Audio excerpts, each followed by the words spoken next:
I believe, listen, I believe you should just take what you want. You can call it stealing. You can say you're liberating, you're thieving, accessing without whatever you want, your neighbor's house.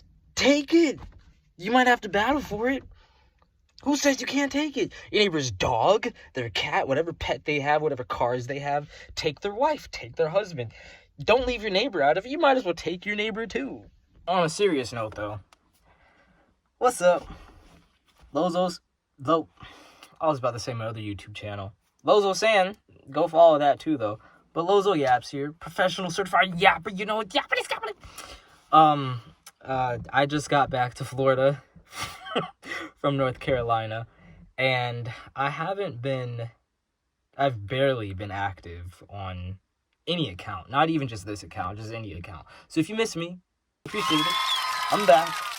This lovely area I probably won't be able to record in as much because of technical difficulties, we'll say. We'll put the word on that, yeah. And it hit me though. I was just like, you know what? Literally all I need is the camera and myself. I could go walking with this.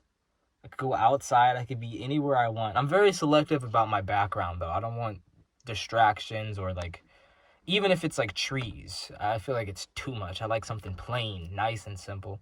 But we could change that. I'll go on my runs and everything and just take you guys along. If you're like, yo, I'm running. I just thought... Yeah, I mean, I do that on Instagram and Snapchat anyway, which I find funny why I started the video off the way I did. When I'm holding the camera and being able to move around, I feel like I add a lot more expression, and I could flow through with what I'm saying a lot more efficiently, precisely.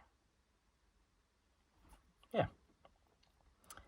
What I wanted to get with this is,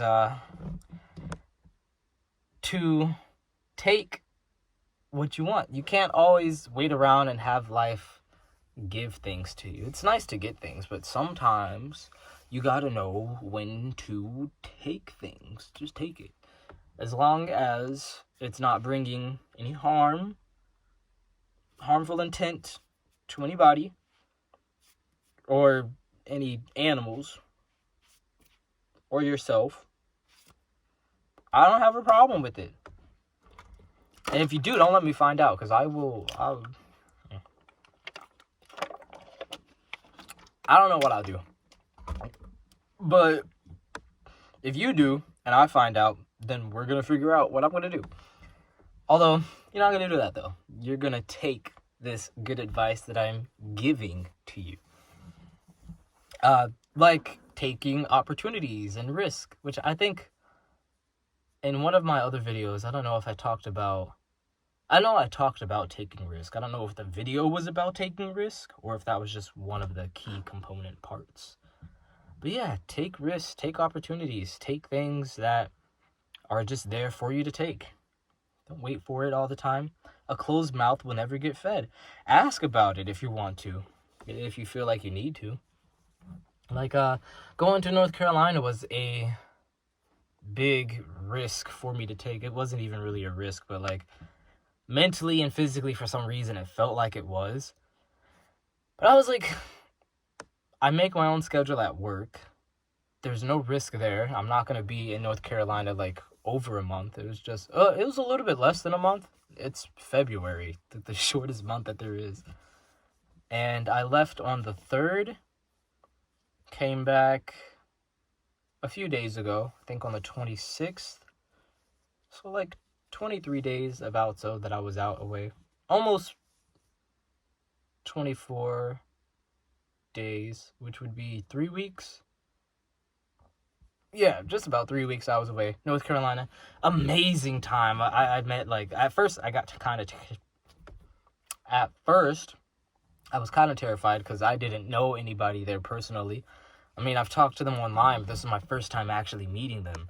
And my mom's fear started to creep into me 3 days in, and I was like, they're gonna kill me. They're gonna off me, and there's a lake house, and I'm gonna get dumped in the bottom of the lake in a bag with a whole bunch of rocks. But that didn't happen. Nothing but everything great meeting some amazing people that I can't put into words to express how I feel about them. Even the ones that I didn't have as much time with to talk to or interact with is still... It's crazy to think that a goal of mine from being younger, that I was kind of terrified of when I was younger, to meet someone offline. And then this whole stigma of, oh, don't meet people offline, you don't know who they are, stranger danger. But at the same time, everyone you meet is a stranger at some point. Even your parents, you never knew your parents at a certain point until you realize, oh, okay, that's mom, that's dad. Mom and dad are my parents. But before that moment, it's just kind of like, who the hell are these people I'm seeing every day? Everybody's a stranger at some point. But there is still stranger danger fits for kids, because how else are you really supposed to tell kids, like, hey, you got to look out for this certain kind of person, but not this person, but this person is fine, but if this person gives you candy, don't go to them, but if this person is giving you candy, then it's perfectly fine. Take with that what you can. I'm yapping here, I'm going off. I met these people.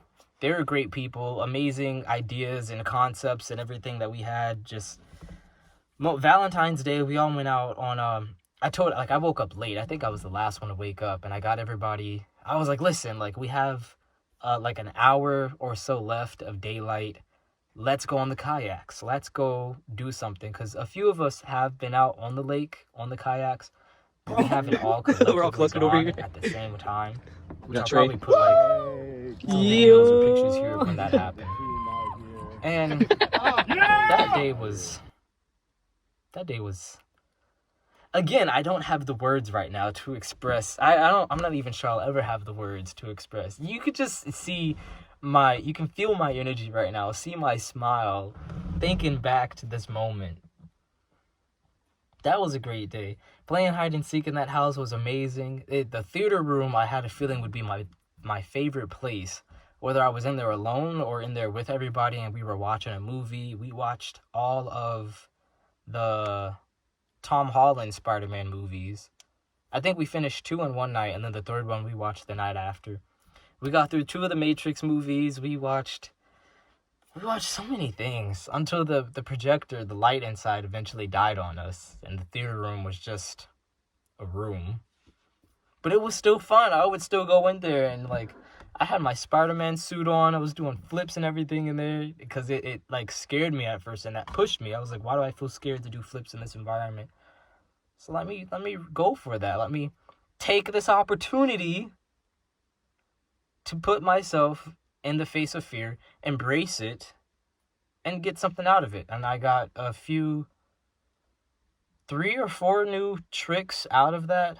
I don't know. I'm going to bring it up on my other YouTube channel, the one that I mentioned earlier, LozoYapps. Go check it out.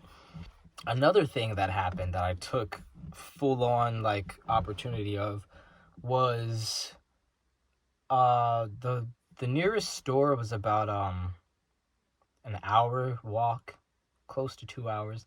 Hour and a half about, so I'll say. But I was walking pretty slow. I was on the phone. And walking there, the sun was just going down, so I still had enough light. But on this street, and it was a straight street that just went on forever and ever. No street lights. Barely any houses. A cemetery on one side. Trees on both sides. Either trees or fields. It varied. So I walked all the way across. And then as I was coming back, and there was no sun, and it was just completely dark, and it was a full moon. It was a full moon, but for some reason, walking this area, there was no light from the moon at all. It was just dark. And that terrified me. It terrified me so much, but it got to a point where, because of my relationship with fear and how I like to throw myself into it and actually like the things that come out of it. Like, I used to be afraid of heights. I used to be afraid of spiders. I used to be afraid of being alone. But now spiders and heights are something that I really much love. And then being alone is like I love to be alone, but also don't like to be alone. I very much like my company, but also very much like being, like, no one knows where I am, no one knows what I'm doing, like being in, I like being in wide open areas. Like, sometimes this one city nearby, if I go there at like 3 in the morning, probably around this time right now, it's close to 3 or 4 in the morning, it's completely empty in the city, and it feels like I'm in a simulation, and I'm the only living being that, like, filtered through into the simulation, and no other living being has yet. I like it, and I don't like it. It's a weird thing. But anyway, back to this road. There was cars passing by back and forth, and there was no cars. And this bell started ringing out of nowhere in the distance. And I was like, I'm about to get hunted down with my black ass walking in this dark road. And after the bell was ringing, an ambulance, there was a siren I just heard in the distance. Ambulance came by, fire truck came by.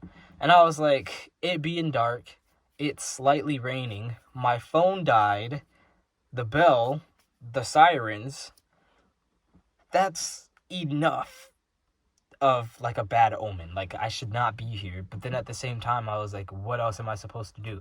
Fly home? Which I might have tried to do that. But I think I was too scared and didn't allow myself to fully do it.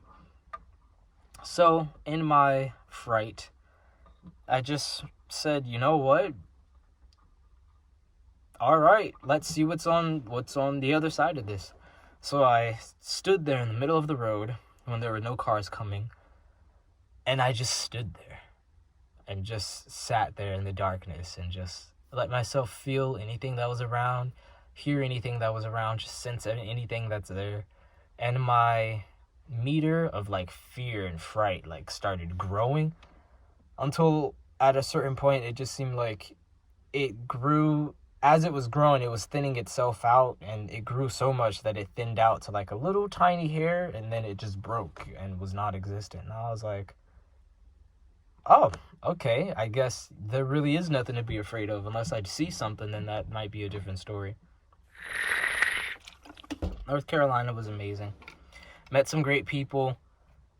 Found out one of them lives in Florida, and he actually lives close to where I was raised in Florida before I ended up moving up north to Port St. Lucie. I don't know why I said Palm.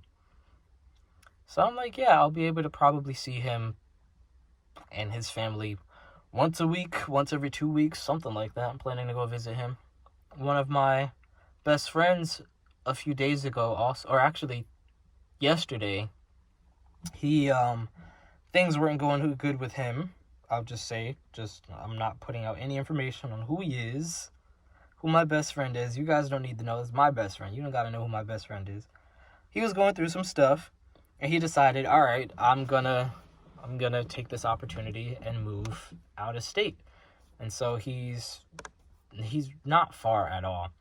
And after hearing that, I was kind of sad. I was like, dang, like, my best friend he's gone. I don't really have anyone that I've known as long. But I was like, hold on, there's a lot to take out of this situation, which is the whole main. I don't really have any key points in step one, or not step one, but what are they called? I forgot what they're called, but on my other videos there's like a list. So first you got, and second you got, and number 3.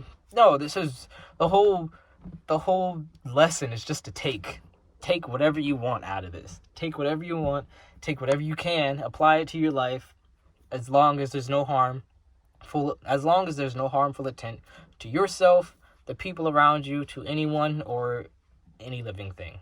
Although on that part it could kind of change a little bit, slightly, but the least amount of harm, go for that. And okay, back to my friend. Yeah, him moving, I was like, dang, like, there's nobody. He's not going to be nearby. I can't see him as often. And I don't know anybody else as long as I've known him who is really as interactive. But there's a lot to take out of that I could apply, that I could actually be grateful for, because I've been in this state of mind where I'm changing my belief systems into what works out for me, or to see the good in everything. So with this situation, him being in another state that's actually really close, I can go and visit him like once a month and explore the state and also hang out with him, and he could show me new areas. And I'll be like, whoa, I can meet his mom's side of the family finally, because I missed my other opportunity to meet them. So that's gonna be cool. And then with the lack of someone to hang out with in state, or even in the city I live in, I could literally just go apply time to go meet those people, and also spend more time with the people that I do know, that I don't get to hang out with as often. Although it's not like I could just decide, oh, okay, you know what, I haven't hung out with Jacob in a long time, or Sydney, let me just go. Those are some basic white names. But yeah, and those, I don't even know anybody with those names, but it's not like I could call up the people I know and be like, hey, let's hang out today, because everybody has work or business, whatever they have to do. So, and then when I'm busy, they may not be busy, so schedules have to align, which is it's a task. But that doesn't mean it can't be done. I'm very much looking forward to this one group of people. It's kind of new to me. One person I know, the other one I kind of knew, was more texting than actually met. And then when I met her, I was like, bro, she's awesome. Like, she's a complete whole other video on her own. Like, I could talk enough about her, what she is.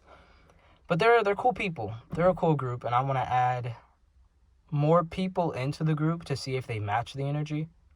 But I also just want to spend more time with them, because I really love being around them. I enjoy being around them. I've thought of them a lot while I was away in North Carolina. And so yeah, I can spend more time with them. I can spend more quality time with new people and really get to know who they are, because I'm not, as much as being in this city has made me feel a bit off, because it seems like I'll give my whole personality, my authenticity, and genuine energy to someone new just for it to go nowhere. And then I'll come across talking with someone, and they're just like, yeah, I'm done meeting people, I'm done giving my energy out, that I'm not getting anything back. And I sort of slightly adopted that mindset, but I was like, no, I'm not going to do that, because what if the next time I do it ends up being the person or the group that I actually really want to be with, and I'm just limiting myself from that? I'm the one thing keeping myself from all that greatness. So I'm going to keep doing it. My lightsaber died. I am in the garage, which this actually might not be too much of a bad place.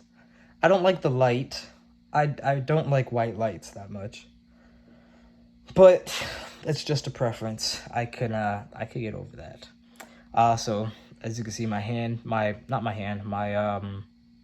phone. I'm holding my phone. But anyway, back to what I was saying, just to make the story short. There goes that word again. Take action of your life. Take action of your life. Lead it in the way that you want to lead it in. And choose the belief systems that are going to work out for you, because there's a whole bunch. There's so many belief systems, and I'm just coming across it myself. I've learned that through being in North Carolina, that there's a lot of beliefs that I have that I don't have to believe in. Just because other people believe it, that doesn't mean I have to believe it, and they're limiting me, and I don't want to be limited. And for you watching, I don't want you to be limited either. So, thank you for watching and sticking through this video when you could have stuck through any other video. Don't mind that right there. Word. But yeah, you could have stuck through any other video, and you decided to spend your time with me. With someone who could just keep talking forever and ever. And if you didn't get anything else out of this video, then I hope that you got some good energy to make you want to do something. Go outside, go do some push-ups, go draw whatever you want to draw. Go start that project that you haven't started yet, or that you're close to finishing but you're procrastinating. Go finish that test. Go text her and be like, hey, I'm thinking about you. Go do it. Go live your life. Stop living in here and just live. Just live. Don't live in this either. The phone. Don't live in social. Don't live there. Nope. Live your life. Just live your life. That is it. Please do it for me. Because I want to see. This is probably going to be like the biggest goal that I have, to create a world where most of everybody is just full of love and happiness and joy and creation, like art. And it doesn't even have to be art. It could just be creating moments. Literally. That simple. I'm going to stop yapping because I'm going to piss myself off when it comes to editing. Because I'll have fun with all this talking, and then the next day or even like the next hour, I'll start editing. And I'll be like, bro, this guy does not shut up. Oh my goodness. But it's cool. It's cool. I'm LozoYapps, and I am out.